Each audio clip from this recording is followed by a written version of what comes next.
Morning everyone. Behind me here is the Yeppoon railway station, which is part of the precinct that council now owns and has acquired from the state government. This is a heritage listed building as it stands at the moment, but as you would have realised from last week's press releases, council has been fortunate in attracting $4.5 million from the Black Summer bushfire funding program from the federal government. Approximately $2.5 million of that funding will go towards repatriating this site.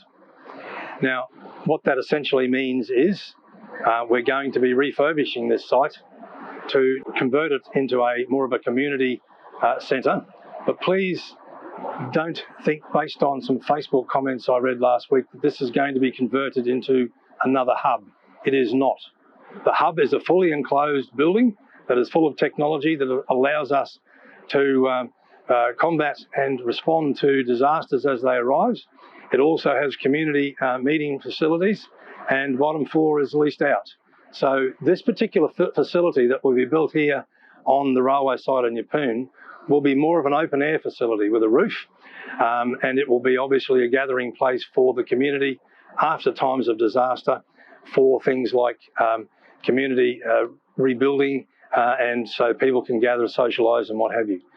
During off times when we're not in disaster mode, this facility here that will be constructed can be used for community things such as community markets. It can be used for musical events.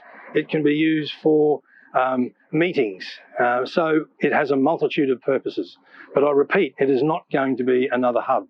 It is going to be a community open air facility that will be in the midst of landscape grounds, and we think will look quite attractive. Approximately $1 million of the cost of the 2.5 will be to repatriate the site. Now, because it's an old railway site, there are contaminants in the soil.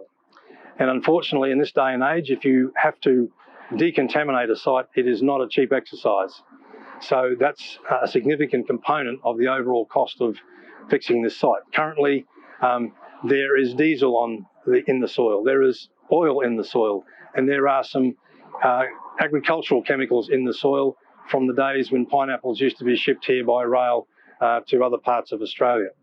So ultimately, that's the issue for us as well. We've got not only the ability to build a wonderful community facility here that the whole of the community can use, but part of that cost, of course, is to repatriate the site. So I just want to emphasise that.